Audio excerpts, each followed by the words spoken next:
Hey guys and welcome back. तो आज के हम लोग अपने कोर्स के अंदर पाइथन सीखने वाले हैं, जिसके अंदर हम लोग सारे के सारे अपने पाइथन के इंपॉर्टेंट टॉपिक को कवर करने वाले हैं। और आप लोग को ऑलरेडी पता होगा कि पाइथन कितना ही इंपॉर्टेंट लैंग्वेज है। इसकी हेल्प से हम लोग बहुत ढेर सारी चीज़ें कर सकते हैं। तो यहाँ पे हम लोग सबसे पहले थोड़ा सा अपने पाइथन के बारे में इंट्रोडक्शन लेते हैं। तो देखो यहाँ पे लिखा हुआ है, Python is a high level language, general purpose programming language that emphasize readability and ease of use. Python has become one of the most popular programming language due to its simplicity, versatility and large and active community of developer। यानी कि यहाँ पे आप overall अगर पढ़ लो तो यहाँ पे सिंपल लैंग्वेज में लिखा हुआ है कि पाइथन एक बहुत ही हाई लेवल प्रोग्रामिंग लैंग्वेज है और इसकी हेल्प से हम लोग अपने जनरल पर्पसेस वाली चीज़ों को एम्फेसाइज कर सकते हैं।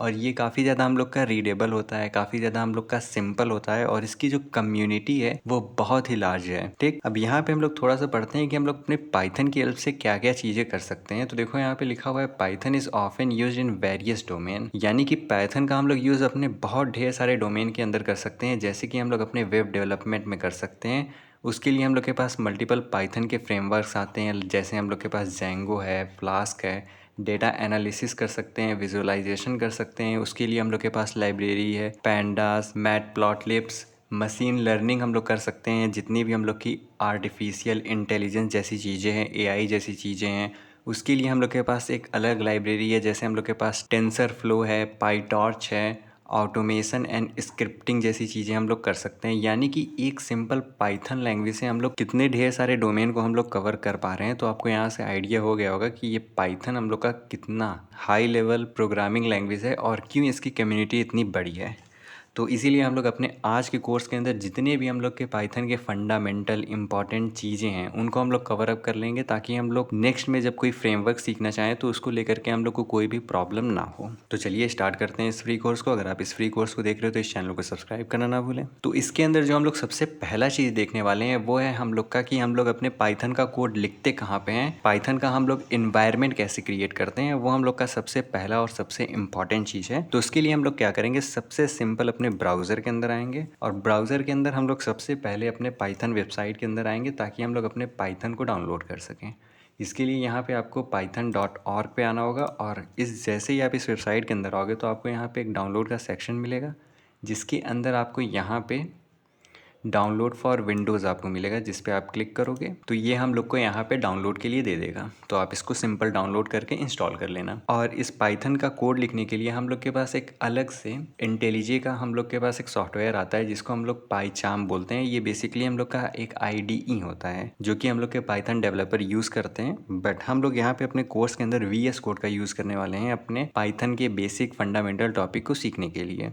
तो अगर आपको मन है तो आप यहाँ से पाईचार्म को सिंपल डाउनलोड सेक्शन में आना, डाउनलोड कर लेना। यहाँ पे 2 टाइप के वर्जन होंगे हम लोग के पास, आई बिलीव यहाँ से हम लोग का फ्री 30 डेज ट्रायल है, तो आप सिंपल फ्री वाले को डाउनलोड कर लेना। ठीक, तो चलिए अब हम लोग अपने VS कोड का सेटअप देखते हैं, क्योंकि हम लोग अपने इस पूरे कोर्स के अंदर VS कोड का यूज़ करने वाले हैं।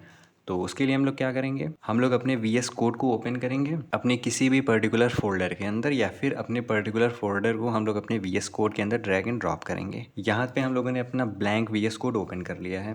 अब हम लोग को क्या करना है, हम लोग को यहाँ पे एक्सटेंसन का बटन मिलेगा, इस पर आप क्लिक करोगे तो इसके अंदर हम लोग के पास 2 इंपॉर्टेंट प्लगइन्स एक्सटेंसन को डाउनलोड करना होगा।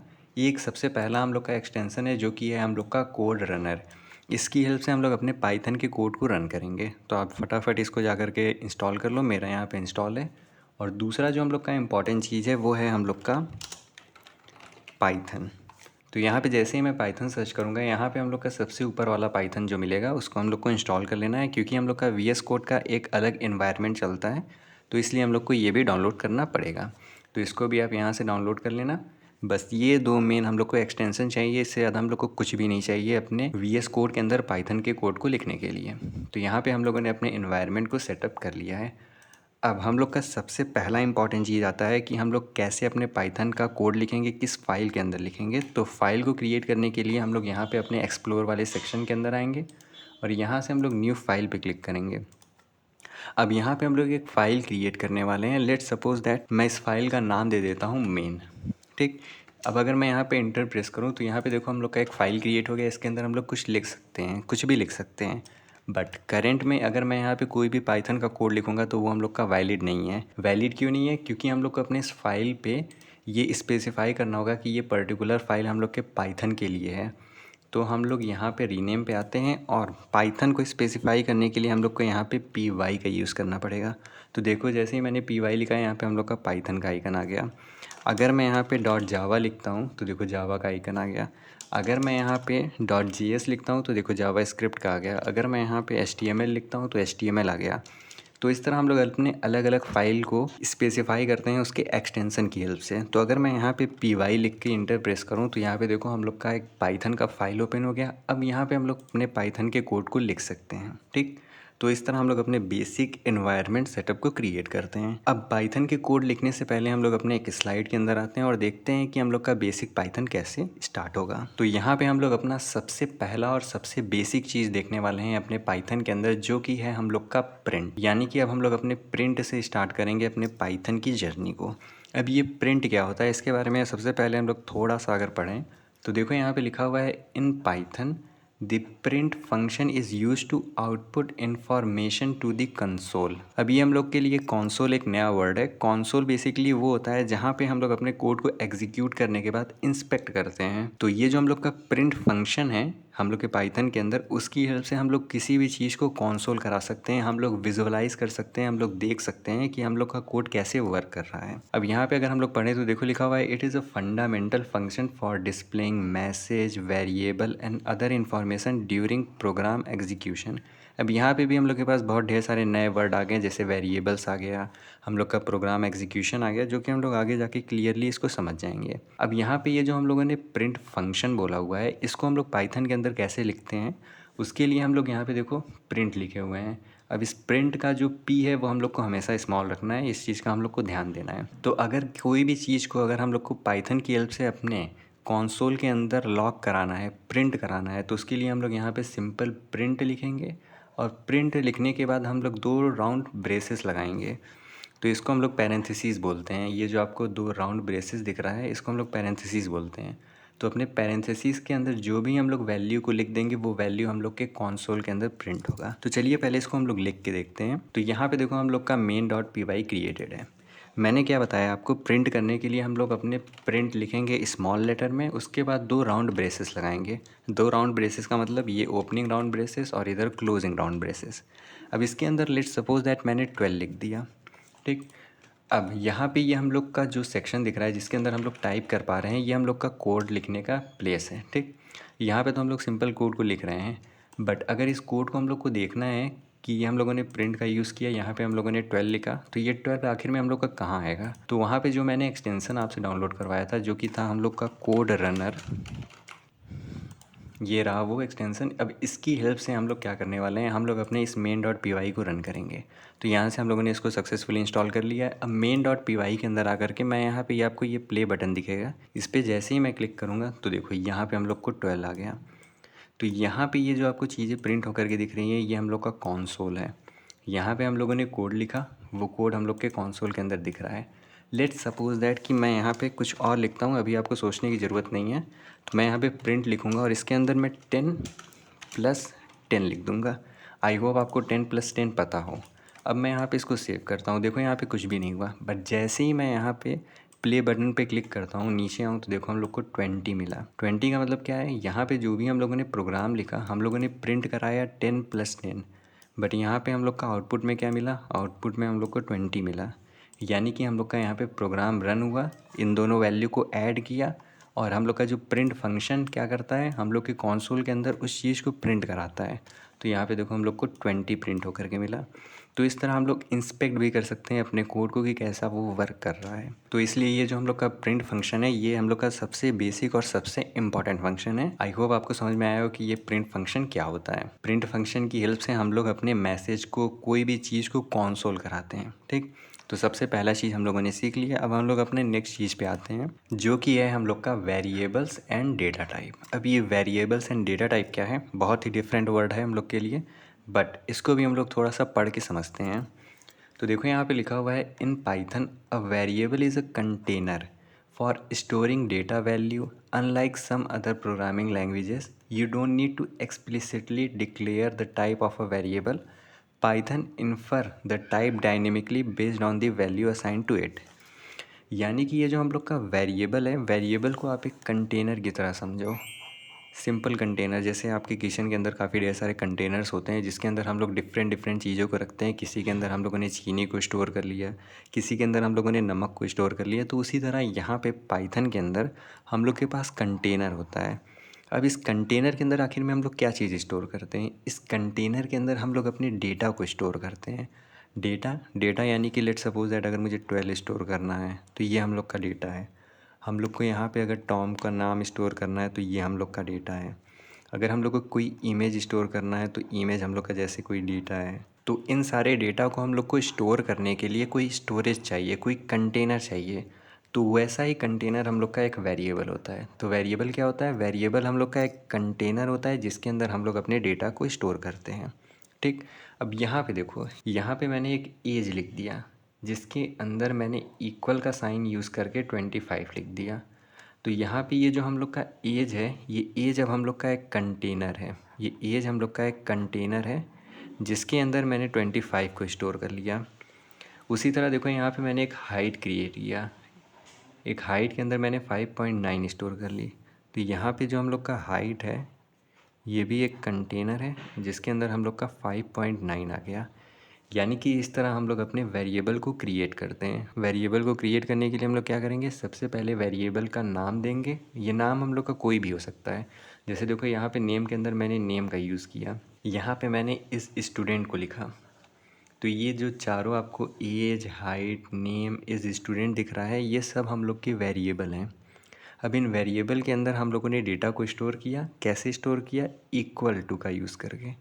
As equal 25।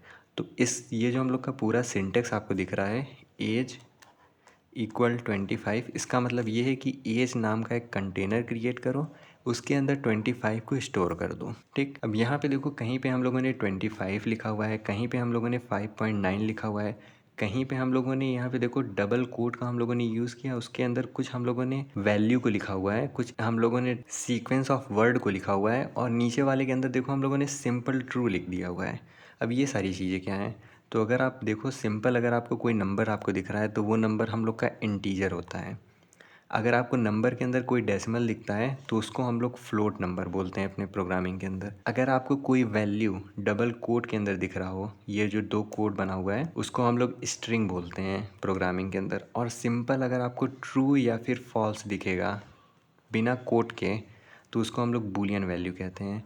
इन सारी चीज़ों को भी हम लोग आगे डिटेल में देखेंगे। तो चलिए इसको सबसे पहले हम लोग कोड के अंदर करके देखते हैं कि कैसे हम लोग अपने वेरिएबल को क्रिएट करते हैं, उनका पर्पस क्या होता है और कैसे हम लोग उसका यूज़ करते हैं। तो अगेन उसके लिए हम लोग अपने इस वाले फाइल के अंदर आएंगे और यहाँ पे मैं क्या करता हूँ, इसको यहाँ से हटाता हूँ और सबसे पहले मैं यहाँ पे एक एज नाम का वेरिएबल क्रिएट करता हूँ।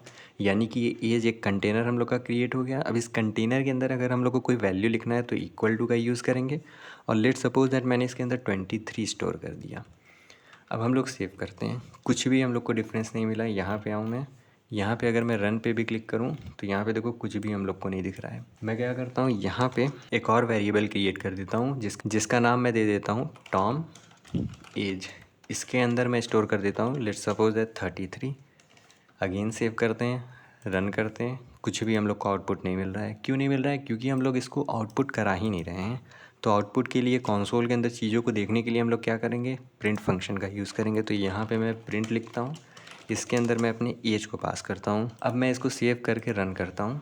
नीचे आऊँ तो यहाँ पे देखो हम लोग को 23 दिख रहा है। यानी कि हम लोगों ने जो अपने कंटेनर एज कंटेनर के अंदर 23 रखा है, उसकी वैल्यू को हम लोग अपने एज के नेम से गेट कर पा रहे हैं। अगर मैं यहाँ पे आकर के अगेन लिख दूँ print Tom underscore age और इसको सेव करें हम लोग, और यहाँ से अगेन मैं रन करूँ तो यहाँ देखो हम लोग को 23 और उसके नीचे 33 मिल रहा है। यानी कि यहाँ पे आपको मोटा मोटा अगर समझ में आ रहा हो तो हम लोग कंटेनर इसलिए क्रिएट करते हैं ताकि उस कंटेनर वाले वैल्यू को बाद में उस कंटेनर वाले नेम की हेल्प से हम लोग गेट कर सकें। यानी कि एक्सेस कर सकें। तो वेरिएबल हम लोग क्यों क्रिएट करते हैं, ताकि अपने गिवन वैल्यू को बाद में हम लोग एक्सेस कर सकें, मैनिपुलेट कर सकें, और भी हम लोग बहुत ढेर सारे वर्क को कर सकते। तो यहाँ पे जो मैंने सिंपल 23 लिख दिया है, ये हम लोग का एक इंटीजर वैल्यू है। अगर मैं यहाँ पे फ्लोट नंबर एक नाम का वेरिएबल क्रिएट करता हूँ, जिसके अंदर मैंने 23.2 लिख दिया, तो इसके लिए हम लोग इसको नेम देते हैं। अगर मैं प्रिंट कराऊँ अपने फ्लोट नंबर को और सेव करूँ, मैं रन करूँ, तो यहाँ पे देखो ये हम लोग का 23.2 आया। इसको हम लोग फ्लोटिंग पॉइंट नंबर कहते हैं। अब लेट सपोज दैट कि मुझे किसी का नेम स्टोर करना है, कोई सीक्वेंस ऑफ कैरेक्टर मुझे स्टोर करना है, तो मैं यहाँ पे एक नेम नाम का वेरिएबल क्रिएट करता हूँ, जिसके अंदर मैं स्टोर कर देता हूँ। लेट सपोज दैट मैंने यहाँ पे अनुज को लिख दिया। ठीक, अब मैं यहाँ पे आता हूँ और प्रिंट का यूज़ करता हूँ। इसके अंदर मैं नेम को पास करता हूँ। तो यहाँ पे हम लोगों ने एक नेम नाम का कंटेनर क्रिएट किया, जिसके अंदर मैंने अनुज को स्टोर कर लिया। अब अगर मैं यहाँ पे रन करूँ, नीचे आऊँ, तो देखो वो प्रिंट नहीं हुआ। प्रिंट इसलिए नहीं हुआ क्योंकि अगर हम लोग को सीक्वेंस ऑफ कैरेक्टर को स्टोर करना है, इस टाइप के कैरेक्टर को, तो हम लोग इसको डबल कोट के अंदर लिखते हैं। अब अगर मैं सेव करके यहाँ पे रन करूँ, तो यहाँ पे देखो अनुज हम लोग को प्रिंट हो गया है। यानी कि यहाँ पे ये जो हम लोगों ने वैल्यू को स्टोर किया हुआ है, ये हम लोग का एक स्ट्रिंग वैल्यू है।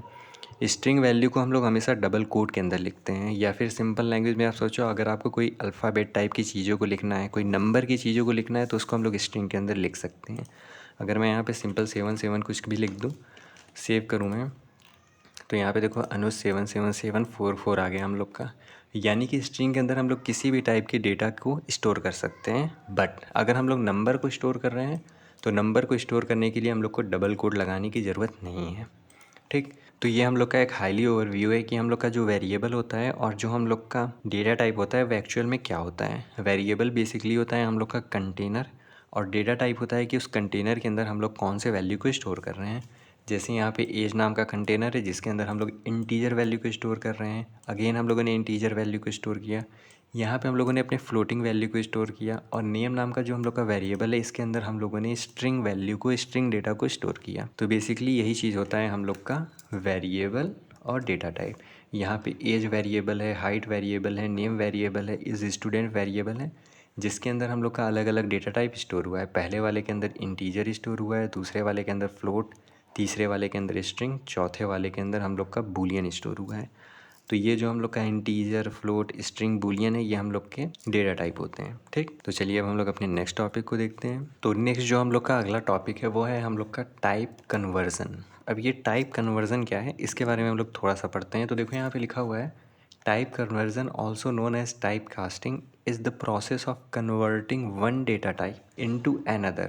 Python provides several built-in function for type conversion. यानी कि हम लोग टाइप कन्वर्जन की हेल्प से अपने एक डेटा टाइप को दूसरे डेटा टाइप के अंदर चेंज कर सकते हैं। डेटा टाइप को हम लोगों ने ऑलरेडी देखा, जैसे हम लोग के पास इंटीजर डेटा टाइप है, फ्लोट डेटा टाइप है, हम लोग के पास स्ट्रिंग डेटा टाइप है, हम लोग के पास बूलियन डेटा टाइप है। तो ये सारी हम लोग की डेटा टाइप है।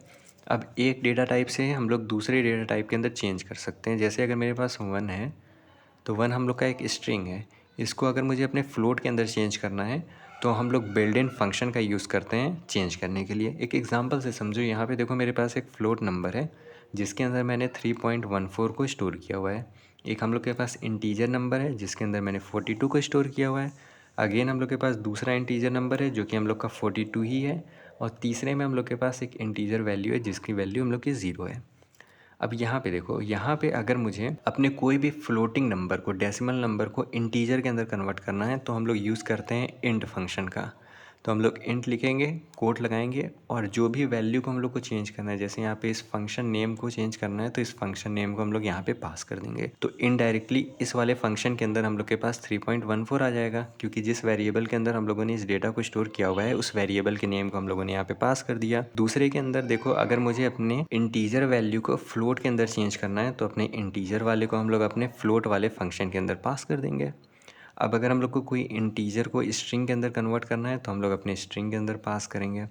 अगर हम लोग को कोई अपने इंटीजर को बूलियन के अंदर चेंज करना है, तो हम लोग यहाँ पे बूल का यूज़ करेंगे, बूल, और उसके बाद अपने पैरेंथेसिस के अंदर अपने वैल्यू को पास करेंगे।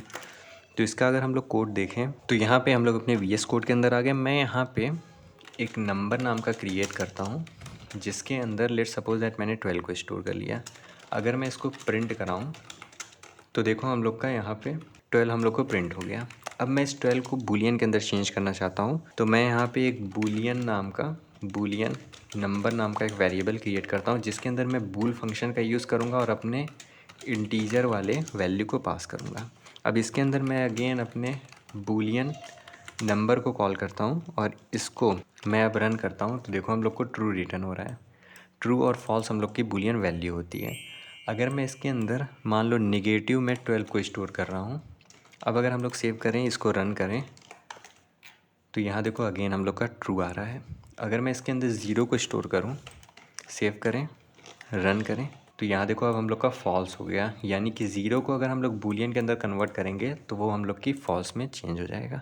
तो इस तरह देखो कैसे हम लोगों ने अपने इंटीजर वैल्यू को बूलियन के अंदर कन्वर्ट किया है। इसी तरह हम लोग अपने इंटीजर वैल्यू को किसी भी फ्लोटिंग पॉइंट नंबर के अंदर कन्वर्ट कर सकते हैं। तो यहाँ पे मैं एक वेरिएबल क्रिएट करता हूँ फ्लोट नंबर नाम का, जिसके अंदर मैं यहाँ पे यूज़ करूँगा फ्लोट फंक्शन और इसके अंदर अपने नंबर को मैं पास करूँगा। अब मैं यहाँ पे इस नंबर को चेंज करता हूँ 12 के साथ। यहाँ पे आकर के हम लोग इसको प्रिंट कराते हैं अपने फ्लोट नंबर को और इसको रन करा जाए, तो यहाँ देखो हम लोग को 12.0 मिल रहा है। इवन तो हम लोगों ने अपने वैल्यू के अंदर 12 को स्टोर किया है, तो ये 12 हम लोग का एक फ्लोटिंग पॉइंट यानी कि डेसिमल के अंदर कन्वर्ट हो गया। इसी तरह इस नंबर को हम लोग स्ट्रिंग के अंदर कन्वर्ट कर सकते हैं। तो उसके लिए मैं यहाँ पे एक स्ट्रिंग नंबर क्रिएट करता हूँ नाम का वेरिएबल, जिसके अंदर मैं str फंक्शन का यूज़ करूँगा और इसके अंदर मैं अपने नंबर को पास करूँगा। अब अगर मैं यहाँ पे प्रिंट कराऊँ अपने स्ट्रिंग नंबर को, तो यहाँ देखो अगेन हम लोग को 12 दिख रहा है, बट ये 12 हम लोग का एक स्ट्रिंग के अंदर कन्वर्ट हो चुका है। ये भले ही आपको आउटपुट में ऐसे दिख रहा है, बट करंट में ये हम लोग के कुछ इस तरह बन चुका है इस स्ट्रिंग नंबर के अंदर। ठीक, अब अगर हम लोग को इस वैल्यू को ऐसे ही रखना है तो वैसे ही हम लोग रख सकते हैं। अगर हम लोग को किसी फ्लोट को इंटीजर के अंदर चेंज करना हो, तो लेट्स सपोज दैट मैंने यहाँ पे एक फ्लोटिंग पॉइंट नंबर क्रिएट कर दिया। ठीक, अब अगर मैं इसको तो यहाँ देखो हम लोग का एक फ्लोटिंग पॉइंट नंबर है यानी कि डेसिमल नंबर है। इस नंबर को अगर मुझे चेंज करना है अपने इंटीजर के अंदर, इंटीजर नंबर नाम का वेरिएबल क्रिएट करता हूँ, जिसके अंदर मैं यहाँ पे इंट को कॉल करूँगा और अपने नंबर को मैं पास करूँगा और इसको मैं प्रिंट कराता हूँ अपने इंटीजर नंबर को। सेव करूँ, तो यहाँ देखो ये जो भी हम लोग का डेसिमल वैल्यू था उसके पॉइंट के बाद जितने भी वैल्यू है वो गायब हो गए और केवल हम लोग का 12 बचा। तो इस तरह हम लोग अपने डिफरेंट डेटा टाइप के वैल्यू को डिफरेंट डेटा टाइप के अंदर कन्वर्ट कर सकते हैं। तो अगर हम लोग अपना नेक्स्ट टॉपिक देखें, तो हम लोग का अगला टॉपिक है स्ट्रिंग। अब ये स्ट्रिंग क्या होता है, हम लोगों ने ऑलरेडी थोड़ा बहुत इसकी ओवरव्यू तो ले ही लिया है, तो इसके बारे में हम लोग थोड़ा सा पढ़ते हैं। तो देखो यहाँ पे लिखा हुआ है, string is a sequence of character. String are use to represent and manipulate textual data. यानी कि कोई भी टेक्स्ट से रिलेटेड डेटा अगर हम लोग को स्टोर करना है तो हम लोग स्ट्रिंग का यूज़ करते हैं। स्ट्रिंग का यूज़ करने के लिए हम लोग डबल कोड का यूज़ करते हैं और उसके अंदर हम लोग कोई भी वैल्यू को लिख सकते हैं। जैसे यहाँ पे मैंने माई स्ट्रिंग नाम का एक वेरिएबल क्रिएट किया, जिसके अंदर मैंने हेलो वर्ड को स्टोर कर लिया। तो यहाँ पे ये हम लोग का एक स्ट्रिंग डेटा टाइप है। ठीक, अब इस स्ट्रिंग डेटा टाइप के अंदर हम लोग को मल्टीपल फंक्शनैलिटी मिलती है इसकी चीज़ों को हम लोग को चेक करने के लिए। जैसे कि इस स्ट्रिंग के अंदर कितनी लेंथ है वो हम लोग गेट कर सकते हैं अपने लेन की हेल्प से। हम लोग का ये जो स्ट्रिंग लिखा हुआ है उसके अंदर देखो एच और डब्ल्यू हम लोग के कैपिटल लेटर में है, तो हम लोग पूरे के पूरे स्ट्रिंग के अंदर जितनी भी वैल्यू है उसको लोअर केस में कर सकते हैं अपने लोअर फंक्शन की हेल्प से, अपर केस में कर सकते हैं अपने अपर केस फंक्शन की हेल्प से हम लोग देखते हैं। तो ये सारी चीज़ों को हम लोग ज़रा कोड के अंदर पहले करके देखते हैं। तो इसके लिए हम लोग क्या करते हैं, यहाँ से इस वैल्यू को मैं चेंज करता हूँ, एक नेम नाम का वेरिएबल क्रिएट करता हूँ या फिर एक वेलकम नाम का वेरिएबल क्रिएट करता हूँ, जिसके अंदर मैंने लिख दिया हेलो वर्ड। सेव करते हैं इसको। अगर मैं इसको प्रिंट कराऊँ अपने वेलकम को, तो यहाँ देखो हम लोग का हेलो वर्ड प्रिंट हो गया। अब यहाँ पे मैंने कुछ स्ट्रिंग की फंक्शनैलिटी आपको दिखाई थी, जिसके अंदर हम लोग का था एक लेन नाम का, तो हम लोग प्रिंट डायरेक्ट करा सकते हैं लेन और इसके अंदर अपने स्ट्रिंग को मैं पास करूँ। अब अगर मैं रन करूँ तो यहाँ पे देखो हम लोग को 12 रिटर्न हो रहा है। अगर हम लोग ध्यान से काउंट करें इसको तो हम लोग के पास 12 चीज़ें स्टोर होंगी। जैसे देखो 1 2 3 4 5 6 7 8 9 10 11 12। यहाँ पे जो आपको स्पेस दिख रहा है ये भी हम लोग का काउंट होता है। ठीक, तो अगर देखो यहाँ से मैं स्पेस को रिमूव करता हूँ और अगेन अगर मैं इसको रन करूँ तो यहाँ पे देखो 11 हो गया। ठीक, अब मैंने आपको स्ट्रिंग बोला था कि स्ट्रिंग के अंदर हम लोग किसी भी टाइप के वैल्यू को स्टोर कर सकते हैं। यहाँ पे हम लोग कोई नंबर लिख सकते हैं, @ लगा सकते हैं, डॉट स्लैश, जो भी हम लोग को लिखना है, जो भी आपको टेक्स्ट यहाँ पे दिखता है हम सारी टेक्स्ट लिख सकते हैं। अगर मैं सेव करूँ और इसको रन करूँ तो यहाँ पे अगेन ये हम लोग की वैलिड है और ये हम लोग की लेन वाली जो चीज़ है वो अभी भी वर्क कर रही है। अगर मुझे अपने इस लेंथ को कहीं अलग वेरिएबल के अंदर स्टोर करना है तो वो भी हम लोग कर सकते हैं। यहाँ पे एक मान लेता हूँ मैं लेंथ नाम का एक वेरिएबल क्रिएट करता हूँ जिसके अंदर मैं अपने लेन को कॉल करूँगा और अपने वेलकम को पास करूँगा। अब मुझे यहाँ पे अपने पूरे फंक्शन को कॉल करके प्रिंट कराने की ज़रूरत नहीं है। मैं यहाँ पे सिंपल अपने लेंथ को प्रिंट करा सकता हूँ। अगर अगेन मैं इसको सेव करूँ तो यहाँ देखो अभी भी हम लोग को आउटपुट बिल्कुल सेम मिलेगा। इसके अलावा मैंने आपको बताया था अपर केस लोअर केस, तो यहाँ से अगर मैं इसको रिमूव करूँ और मैं यहाँ से लेंथ की जगह पे इसको चेंज करता हूँ अपर केस के अंदर और यहाँ पे मैं अपने लेन को भी हटा देता हूँ और यहाँ पे मैं लिखूँगा अपने स्ट्रिंग का नाम, जिस भी स्ट्रिंग को मुझे लोअर केस में करना है। उसके बाद यहाँ पे मैं लोअर फंक्शन को कॉल करूँगा। ठीक, अब यहाँ पे आकर के हम लोग प्रिंट कराते हैं अपने अपर केस को, सेव करते हैं, रन करते हैं। तो यहाँ पे देखो ये जो हम लोग का हेलो का एच और डब्ल्यू भी कैपिटल में था वो भी हम लोग का स्मॉल हो गया। तो अगर स्ट्रिंग के वैल्यू को अगर हम लोग को लोअर केस के अंदर करना है तो सबसे पहले स्ट्रिंग जिस भी वेरिएबल के अंदर हम लोग का स्टोर है उसको हम लोग लिखते हैं। उसके बाद हम लोग डॉट लोअर को कॉल करते हैं। अगर मुझे यहाँ पे डायरेक्टली अपने स्ट्रिंग को लिखना है, लेट्स सपोज दैट मैं यहाँ पे अनुज लिखना चाहता हूँ, तो वो भी मैं कर सकता हूँ। उसके लिए मैं क्या करूँगा, डबल कोट लगा करके अपने वैल्यू को लिखूँगा, उसके बाद डॉट लोअर को मैं कॉल कर दूँगा। अगेन अगर मैं सेव करूँ, रन करूँ तो यहाँ देखो अनुज हम लोग का स्मॉल हो गया। अगर मैं चाहूँ तो डायरेक्टली इसको प्रिंट भी करा सकता हूँ। यहाँ से अगर हम लोग इसको हटा दें, सेव करूँ मैं, अगेन मैं इसको रन करूँ तो देखो अनुज हम लोग का स्मॉल में आ गया। ठीक, तो कहीं भी हम लोग कुछ भी कर सकते हैं, इतनी ढेर सारी हम लोग को छूट मिलती है। अब मेरे पास जैसे यहाँ पे लोअर है वैसे ही हम लोग के पास एक अपर फंक्शन होता है। तो अगर मैं अपर को कॉल करके सेव करूँ और यहाँ से इसको रन करें हम लोग, तो यहाँ पे देखो ये अनुज पूरा हम लोग का कैपिटल लेटर में कन्वर्ट हो गया। ठीक, तो कुछ इस तरह हम लोग का ये जो स्ट्रिंग है वो वर्क करता है हम लोग के पाइथन के अंदर। तो चलिए अब हम लोग अपने अगले टॉपिक को देखते हैं। तो हम लोग का यहाँ पे जो अगला टॉपिक है वो है हम लोग का अर्थमेटिक ऑपरेटर।